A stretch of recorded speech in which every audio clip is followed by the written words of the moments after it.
ये पीड़िता मेरे पास आई है, आने के बाद बोल रही है मैंने हर जगह कोशिश की उसके लिए, न्याय के लिए मैंने हर दरवाजे खटखटाए हैं, शासन प्रशासन में भी खटखटाए हैं इन्होंने, इनकी कोई सुनवाई नहीं हो रही है। जहाँ भी जाती हैं अगर पुलिस में अटक करती हैं तो पुलिस को पैसे दे देते हैं, ये कोई इस तरह की बहुत सारी चीज़ें लाइफ में हो रही हैं। ये पेशे से डॉक्टर भी हैं और इनके पति कैरेक्टर लूज हैं, और मैं इन्हें न्याय दिलाने का पूरा आश्वासन दिया है पूरी टीम के साथ। मैं इनके अगर धरना भी देना पड़ा हम लोगों को, हम धरना भी देंगे उनके घर के बाहर।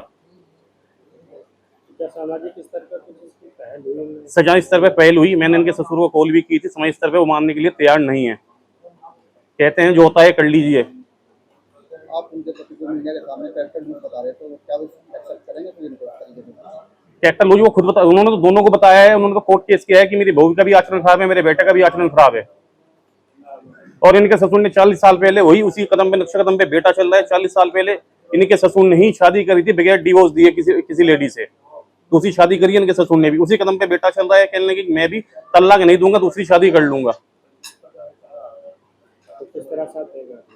मैंने कहा हर तरह से साथ दूंगा, जिस तरह से साथ दिया जाएगा उस तरह से साथ दूंगा। दरा बिछाने की कोशिश, दरा भी बिछाएंगे उनके घर के बाद, धरना देना होगा धरना भी देंगे।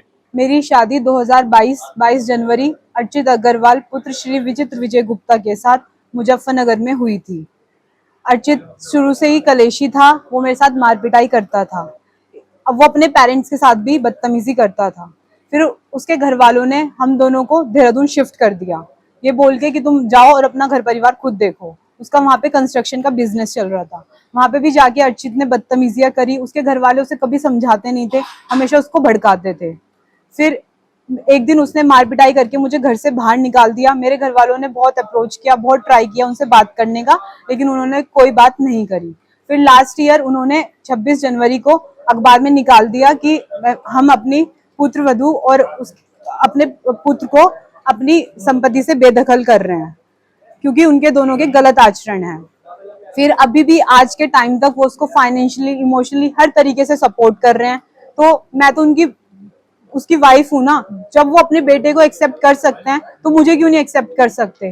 तो मेरी मांग ये है, या तो वो मुझे एक्सेप्ट करें, अगर वो मुझे एक्सेप्ट नहीं कर रहे हैं तो मैं सीएम योगी आदित्यनाथ जी के आवास पर जाऊंगी, लखनऊ, उनसे बात करूंगी। अगर मेरे को वहां पे धरना भी देना पड़े तो मैं धरना दूंगी। कब आपकी शादी हुई थी? 22 जनवरी 2022 में मेरी शादी हुई थी।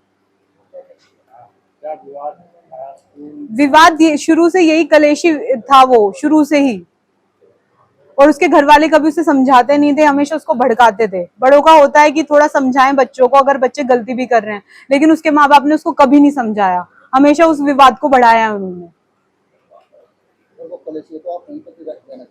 सर मैं चाहती हूँ कि बहुत सारी चीजें हैं कि अगर आपस में बैठ के सुलझाएं या उसके मम्मी पापा उसको समझाएं तो शायद वो चीजें सोल्व आउट हो सकती हैं, क्योंकि वो अपने मम्मी पापा का कहना मानता है।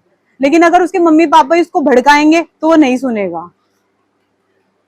किसान यूनियन का साथ दिया है? हाँ जी, मैंने किसान यूनियन को अप्रोच किया है, क्योंकि मैंने हर तरीके से ट्राई कर लिया, मुझे कोई कहीं से न्याय नहीं मिल रहा है। तो मैं चाहती हूँ, मैं इनके दरवाजे पे इसलिए ही आई हूँ कि मुझे न्याय मिले।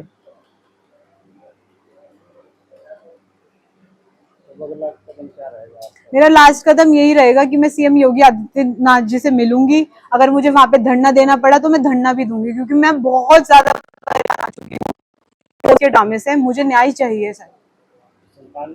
कोई संतान नहीं है मेरी।